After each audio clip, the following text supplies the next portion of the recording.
Si j'ai 2 ailes, je peux voler, mais si j'en ai 3, je fais comment? 1, 2, 3, nous irons au bois. Non, c'est pas ça? Non, pas du tout. Ah, Mais non, si j'ai 2 ailes, je peux ouais, voler. ouais. Mais si j'en ai 3, je fais comment? Ah, si j'ai 3 ailes, Ça vole pas. je vais à la MJC Château Vert. Mais bien, voilà. bien sûr, parce qu'effectivement, le G3L, c'est une association qui est généralement visible sur la MJC Château Vert, c'est bien ça? C'est ça. Mais d'ailleurs, aujourd'hui, nous avons des invités. Ah ouais? Eh bien oui, nous avons un invité spécial, Mélinux, qui nous a rejoint pour cette émission spéciale dans laquelle on va sûrement parler de libre, de G3L, de logiciels libres, enfin voilà, un peu de pingouin.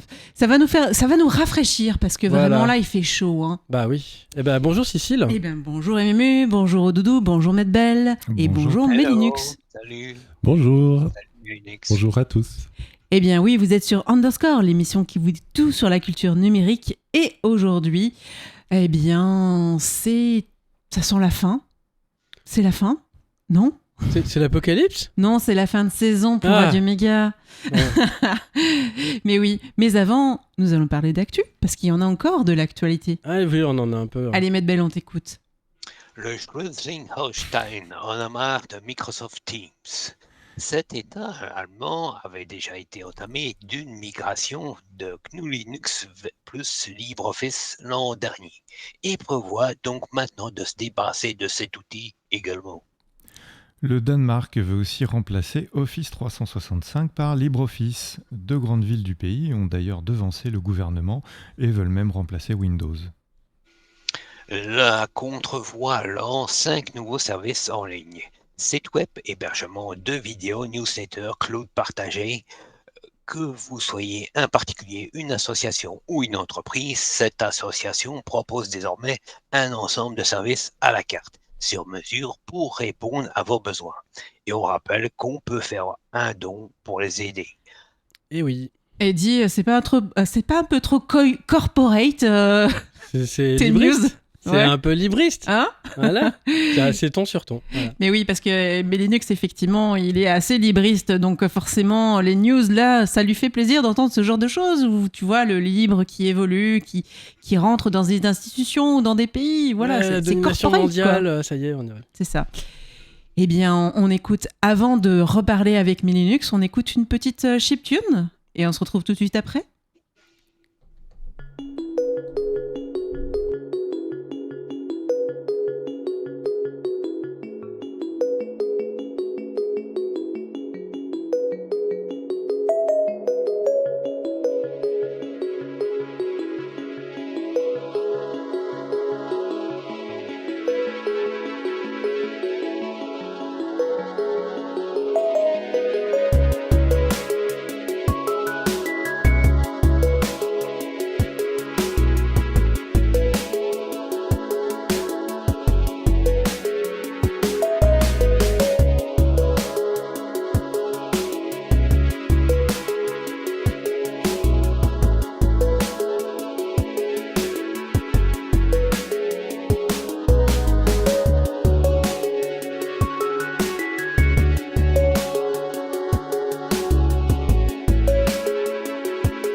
On entend Medbel qui a dû faire chuter son micro à la fin de la musique. Il s'agissait de Another Place by Altiga et Oni de Chapter House.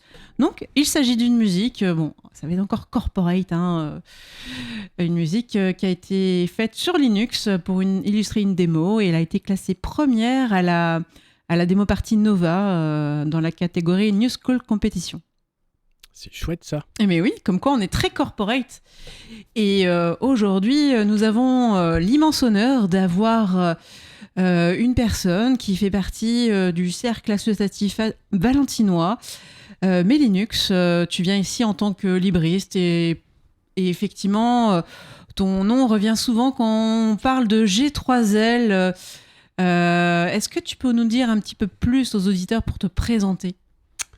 Je vous remercie de m'avoir invité déjà. C'est compliqué, par quoi commencer? Pourquoi je suis arrivé à G3L par exemple? Oui, par exemple. Alors ça a commencé à me trotter dans la tête, mais ça fait longtemps déjà, j'étais même pas encore sur Valence. Quand j'ai commencé à utiliser un ordinateur, ce qui m'a poussé à l'informatique, c'était de découvrir Internet, mais déjà dès les débuts, avant les années 2000. Je suis vieux déjà. Et comme tout le monde, j'utilisais un ordinateur Windows, mais il m'a fallu peu de temps pour me rendre compte que ça marchait pas super bien Windows.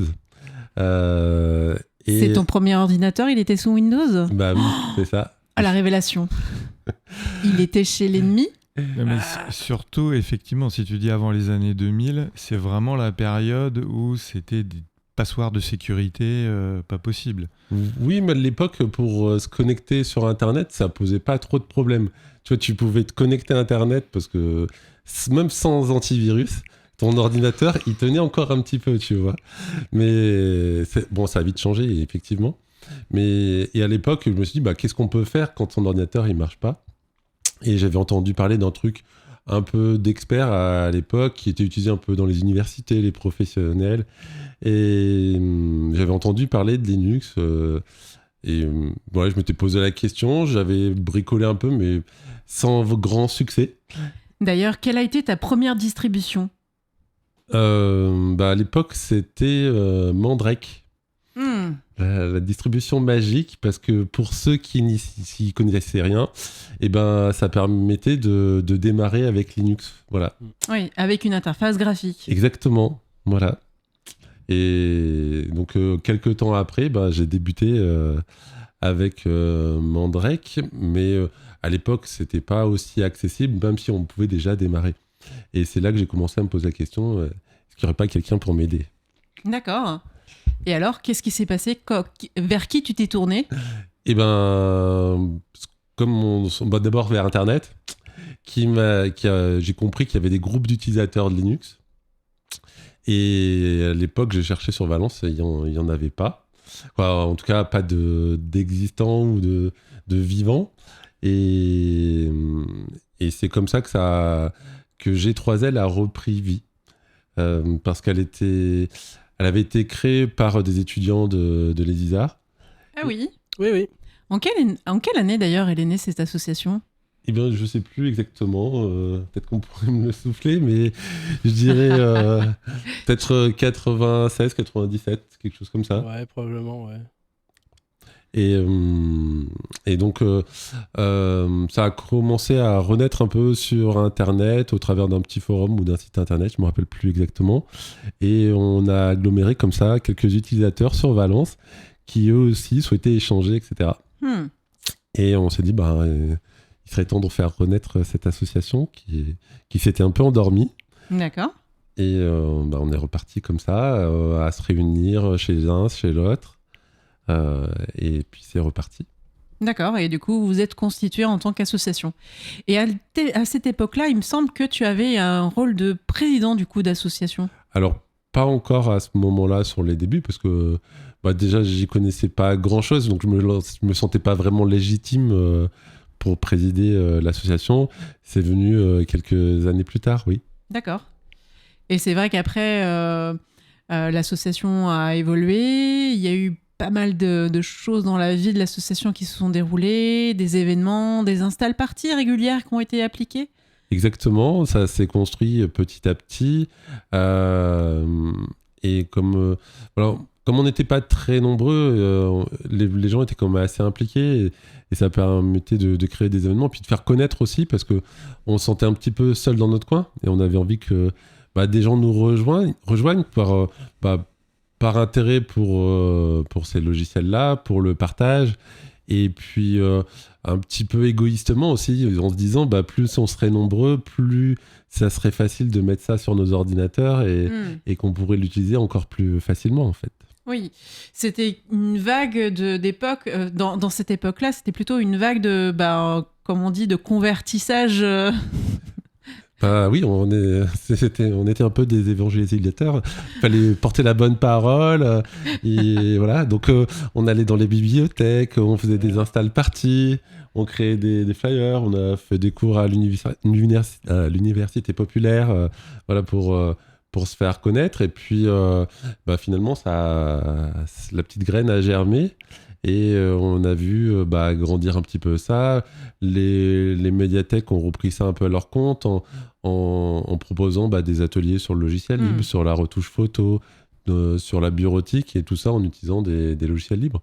Et vous avez eu un rôle de précurseur sur cette époque, en fait. Exactement. L'idée, c'était de faire découvrir, de donner goût, en fait. Et après, nous, on avait confiance en ce qu'on présentait, parce que avec l'intérêt du logiciel libre, peut-être on reviendra dessus. Bien sûr.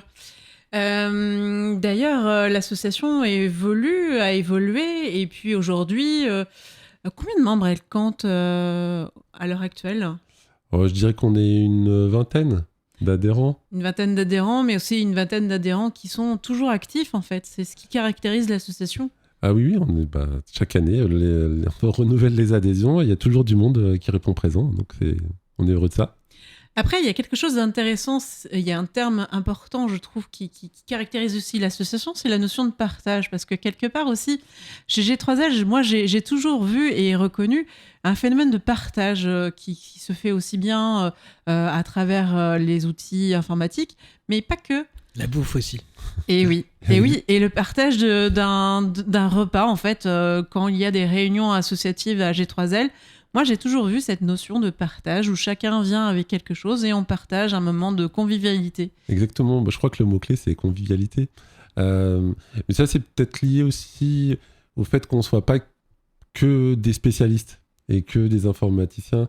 Alors, je ne dis pas que c'est le cas partout ailleurs, mais ça m'est arrivé une fois ou deux dans des grandes villes où on avait vraiment des pointures informatiques. Nous aussi, on en a quelques-unes, mais pas que.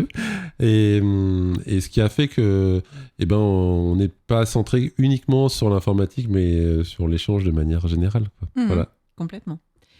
Au niveau de l'association, du coup, il y a des services qui sont proposés par l'association. Justement, on avait interviewé l'administrateur du service de Mastodon. Oui, on n'est pas uniquement une association qui se retrouve à la MJC Château Vert une fois par mois pour accueillir les utilisateurs, mais on a aussi des services sur Internet qui font partie du groupe, du collectif Chaton. Et il y a des services qui sont réservés aux membres comme le nuage avec OnCloud pour partager des fichiers, des agendas, etc. Et puis on a des services qui sont plus ouverts de manière générale, comme Wallabag qui permet d'enregistrer des pages internet, comme Mastodon qui est une sorte de réseau social où on échange des courts messages. Voilà. Oui, on en avait parlé longuement avec Jean-Pierre et d'autres acteurs du libre dans la région. Donc voilà, il y a des petits services qui sont pour les utilisateurs et qu'ils soient membres ou non. Et puis on a des services de mail. En fait, l'idée du collectif Chaton, c'est d'avoir des humains derrière les services qu'on utilise et avec le logiciel libre aussi. Voilà. Est-ce que tu avais des questions, François ? Parce que c'est vrai que toi aussi, tu es aussi membre de G3L. Oui, disclaimer. Qu'est-ce qu'on avait alors, il y avait... alors, c'est vrai qu'on a une vingtaine de membres. Il y en a qu'on voit un peu moins. Il y en a qui sont un peu à la campagne. C'est pas forcément évident pour venir à chaque fois. Après, qu'est-ce qu'on pourrait dire aux gens pour un peu les motiver à venir aux réunions une fois par mois? Il faut pas avoir peur de venir nous voir déjà. Ouais, voilà. Oui, il mange pas. Il mange personne. Non, Non, on non, amène bah à non, manger, parce donc on a Bah pas- voilà, on est bien Voilà. nourri, donc ça c'est Oui. bon. Non, bah ça peut être pour plein de raisons. On accueille tout le monde, du débutant ou plus confirmé, que ce soit à la fois pour venir poser ses questions si on a un problème technique, si on veut découvrir, si on veut se faire installer Linux, et au contraire, si on veut partager et en aider d'autres. Voilà. L'intérêt, c'est que moi, je trouve, j'ai assisté à une réunion il n'y a pas si longtemps à G3L, et moi, ce que je trouve, c'est il y a une particularité chez toi, c'est la patience que tu peux avoir pour justement soutenir les utilisateurs de l'association dans leur démarche de rechercher à pouvoir faire fonctionner tel ou tel outil. Je vois une patience que tu peux appliquer, vraiment un calme olympien pour pouvoir essayer de, étape par étape, accompagner les gens. Ça demande beaucoup d'énergie, j'imagine. Merci. Il faut effectivement un peu de patience parce que si on s'énerve, on n'est pas sorti des ronces. Bien sûr. Il faut savoir expliquer, faire preuve d'un peu de pédagogie parce que l'informatique, c'est pas toujours facile à comprendre. Et puis, comme tu dis, il faut y aller étape par étape et on va résoudre petit problème par petit problème pour progresser. Puis voilà, faire en sorte que quand les gens y rentrent chez eux, ils se retrouvent avec quelque chose de fonctionnel, facile à utiliser. Et puis souvent, alors comme tu disais, François, il y a des gens qui habitent loin aussi, parce qu'on couvre quand même un grand territoire de Rome-Ardèche, même s'il y a une petite antenne ardéchoise. Les gens, ils font vraiment un effort pour venir nous voir. Donc Oui. nous aussi, on fait un effort de notre côté pour les accueillir et puis résoudre leurs problèmes. Et c'est vrai qu'en général, ça marche bien, parce que des fois, on les revoit 1 an, 2 ans, 3 ans après, quand leur ordinateur il est tombé en panne et qu'ils ont besoin de racheter une machine, et donc ils viennent se refaire installer Linux une nouvelle fois. Voilà. Ils redémarrent avec votre accompagnement. Et par rapport à justement G3L, ce qui est intéressant, c'est qu'en fait, tu m'as arrêté tout de suite en disant non, je ne suis pas président, je suis membre administrateur. Exactement. À un moment, on s'est posé la question de savoir est-ce qu'on a vraiment besoin d'une hiérarchie ? Et puis on se dit, finalement, Internet, ça marche de manière décentralisée. Donc on s'est dit, pourquoi nous, on ne fonctionnerait pas pareil dans l'association ? C'est-à-dire que on n'est pas une grosse association non plus, donc il n'y a pas forcément besoin d'avoir des rôles particuliers. Et puis chacun contribue en fonction de ses capacités. Et je crois que le rôle de chacun, il est important. Donc, Complètement. on a dit, on va faire un groupe. Il y a vraiment les membres qui font vivre l'association, qui l'administrent. Et donc, on va faire les membres administrateurs. Et puis, il y a ceux qui qu'on voit de manière plus épisodique et qui contribuent comme à l'association. Donc, ceux-là, ce sera les membres bienfaiteurs de l'association. Bien sûr. Et voilà. Et du coup, ça fait un peu le côté, effectivement, Internet, ou plutôt le côté libriste, où, en fait, c'est limite si l'association n'appartient pas l'association appartient à tous les membres et pas à une personne particulière, ce qui est vraiment intéressant, puisqu'en fait, la philosophie du libre transpire dans l'association. Exactement. Et puis, c'était aussi l'idée que chacun puisse proposer des initiatives et faire avancer G3L un peu dans toutes les Pouvoir directions. investir. Et j'imagine aussi que voilà, si vous êtes hésitant, si vous avez envie de découvrir Linux, à G3L, à Valence, à la MJC Château Vert, une fois par mois. Donc c'est tous les combien déjà ? Alors c'est le 2e vendredi du mois. Pour être sûr de ne pas rater la date, il faut juste consulter le calendrier sur le site de g3l.org. Et là, on trouve toutes les informations. Alors là, on arrive sur la période estivale. Oui. On suit un peu l'année scolaire. Donc là, on reprendra les activités au mois de septembre. Ok. Voilà. Et on mettra le lien sur le site de l'émission. Et moi, j'avais une question sur l'informatique libre, mais vraiment une question ouverte. Comment tu vois l'informatique libre dans 20 ans ? Dans 20 ans, oula, c'est loin. Je pense qu'elle aura toujours sa place, parce qu'aujourd'hui, on constate quand même que Internet fonctionne pas trop mal, et ça fonctionne essentiellement grâce à du logiciel libre. Donc le logiciel libre sera toujours là. On le voit même avec les nouvelles technologies comme l'IA, ben, on a encore les logiciels libres qui sont encore présents. C'est vrai. Donc voilà, peut-être je sais pas si l'IA c'est la bonne voie, mais si on perdure dans cette voie, on peut imaginer que chacun ait sa petite IA en logiciel libre chez soi qui fonctionne bien et qui accompagne la vie de chacun et qu'on reste maître de ses données. Voilà. Ah oui. Voilà. Ouais, si seulement. Si seulement ça croise les pouvait doigts, hein. rester comme ça. Voilà. Ok. Est-ce que vous aviez des questions? D'autres? Non, pas de questions. Est-ce que tu as un message que tu voudrais délivrer aux auditeurs par rapport à ce que tu fais, par rapport au logiciel libre, par rapport à G3L ou tout simplement personnel? Oui, bon. Alors pour faire le parallèle avec ce qu'on fait, si les gens sont motivés, moi je les invite à faire des choses.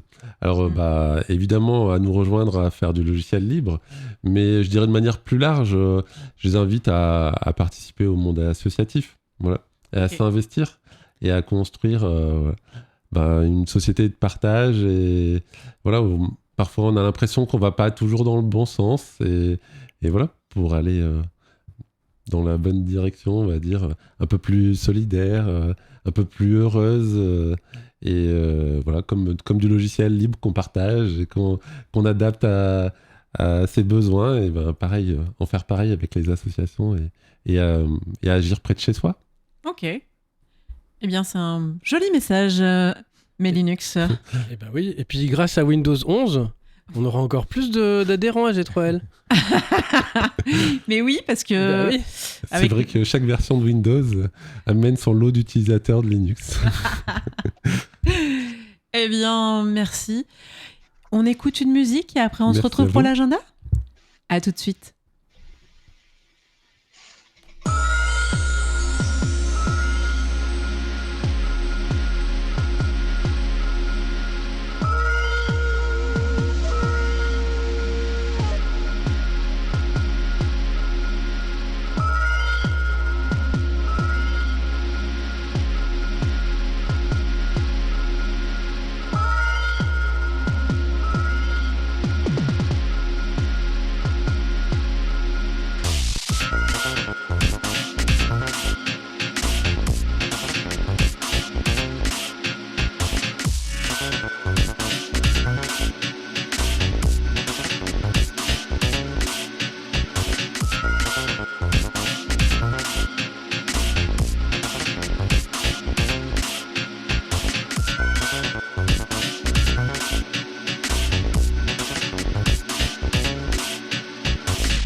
Eh bien, il s'agissait de Gizeh Takeover de Cyberka. Une musique a été composée à la PT Weekender. Une musique chiptune qui vient de... qui a été faite sur Amiga. Voilà. Eh bien, nous passons à l'agenda. Alors, Pass the Salt, la conférence annuelle sur la sécurité informatique sur inscription du 1er au 3 juillet, Université catholique de Lille. Shadow Party 2025, et c'est reparti pour une nouvelle édition du 3 au 6 juillet 2025 au Val d'Ante à Givry en Argonne. Eh oui, venez, on y sera nombreux. Nous avons aussi le camp chaton. Le camp est ouvert à tous et à toutes, membres d'un chaton ou pas. Si vous souhaitez contribuer au collectif, c'est payant sur inscription du 7 au 10 août au battement d'aile, près de Brive-la-Gaillarde. On est vraiment dans la diagonale du vide. Hein. Ah ben oui, mais bon. Mais non, bon. mais j'ai pas encore pu y aller. Je vais voir, peut-être c'est pour cette année, mais il paraît que c'est sympa le camp chaton. Ah, j'imagine. Alors, la diagonale du vide en nombre d'habitants, mais moi, il me semble qu'il y a des dorsales internet qui la traversent, hein, parce que c'est le chemin le plus court. Ah oui, comme quoi. Hein. Ah ben c'est cool, on va aller habiter, puis on va piquer la... Eh, c'est ça. Et du lien des liens, qu'est-ce que tu nous as trouvé, Memu ? Alors, eh bien, la CNIL lance une consultation publique sur les pixels de tracking dans les emails jusqu'au 24 juillet. Donc voilà, dites-leur que, comme nous, vous détestez ça. Ah, Hein, voilà. Si vous êtes utilisateur ou client d'EDF et Oui. que les bannières cookies vous sortent par les oreilles, l'association Pure veut porter plainte collectivement devant la CNIL et donc vous pouvez leur signer un mandat pour vous représenter. Voilà, pour traîner un peu EDF devant la CNIL. Sinon, un excellent outil pour visualiser et comprendre la structure d'une URL, puisqu'on en a parlé récemment, hein, du web, des URL, tout ça. Donc ça vous expliquera toutes les parties, ça c'est le nom de domaine, ça c'est le chemin, etc. Et alors, pour les collègues imprudents qui ne verrouillent pas leur ordi, eh ben, vous pouvez les croissanter. Ah. Voilà. Donc, vous ouvrez le navigateur sur ce site-là, et puis ça leur rappellera de manière amusante que faut pas laisser traîner son ordinateur sans le verrouiller. Oui, ça se fait dans certaines entreprises. Ouais. Voilà. Croissantage. Et enfin, pour ceux qui ne pourraient pas aller à la plage et à qui les vagues manquent, un petit site qui simulera les ondulations à la surface de l'écran quand vous cliquez avec la souris. De quoi vous hypnotisez toute la journée. Alors là, la productivité, désolé. Hein. Enfin bon, ça va, c'est l'été maintenant, normalement. Oui, Voilà, c'est les la vacances. pétale douce, quoi. Voilà. Eh bien, merci pour toutes ces astuces. Qu'on retrouve sur... Le blog _.radio.fm. Et ouais. Astrologique, frottons cette boule. Réseaux sociaux. Un blocage chaque matin éloigne le médecin. Sysadmin, je vais fonder un groupe de développement punk nommé No Future. No feature, ouais. Libriste, en fait non, je crois que tu as oublié de choisir une licence. Ah. Ça, c'est... Bonjour Flo, qui n'est pas là, mais... Technophile, un peu dur ce chewing-gum goût silicium. Ah, c'est un SSD. Les données, c'est bon pour le transit. Technocritique. Célia à la plage, aou cha cha cha, moyenne et coquillage, aou Célia à la plage. Ah là. Ah, on sent l'été. Hein. Ah oui. Ah oui. No life, oui, c'est l'été. On va pouvoir passer nos journées à rien faire, comme le reste de l'année. Mais en ayant l'air normal. Eh bah oui, Bah oui. c'est le but. Ah bah oui. Voilà. Mais oui. Oh là là. Ouf. Bon, ça y est, on arrive au bout de l'émission. Eh bah oui. Ah non. Ah Ah oui, non. puis c'est la dernière en plus. La dernière de la saison. De hein. la saison. Ah, ouf. Je sais pas, est-ce que je reviens moi l'an prochain?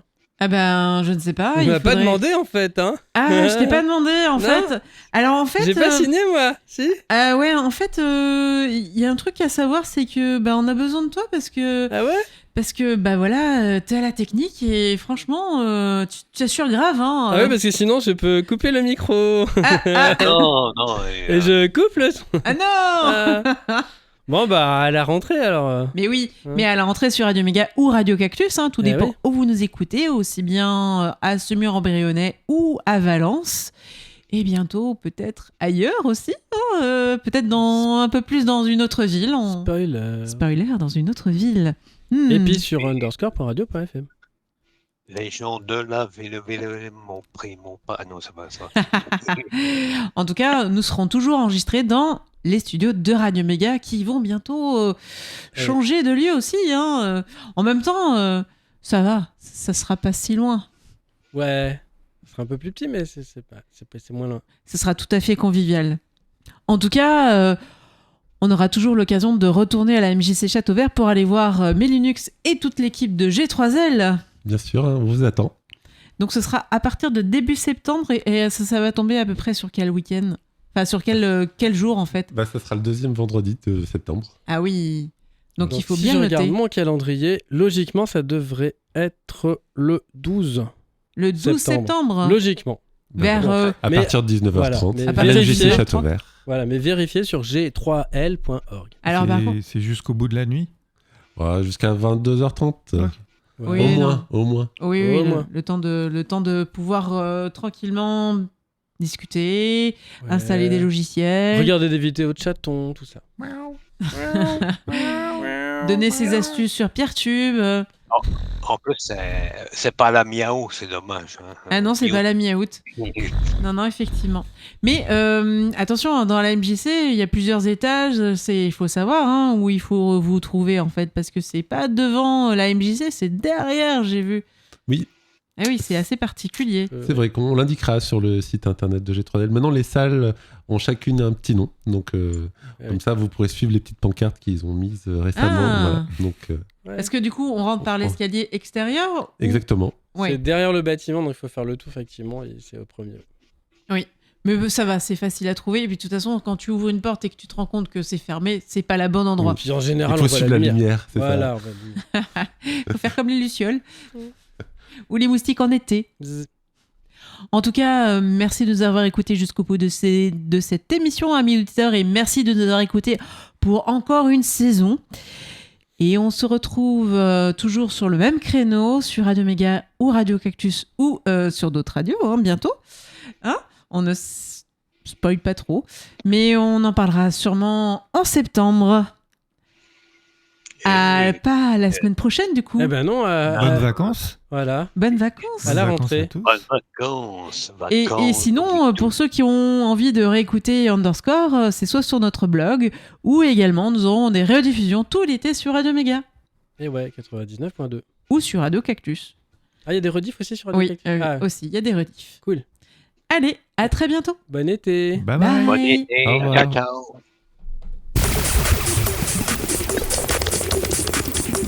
Bonjour Viviane, bonjour Loulou, bonjour Nadège, bonjour Flo. Hello.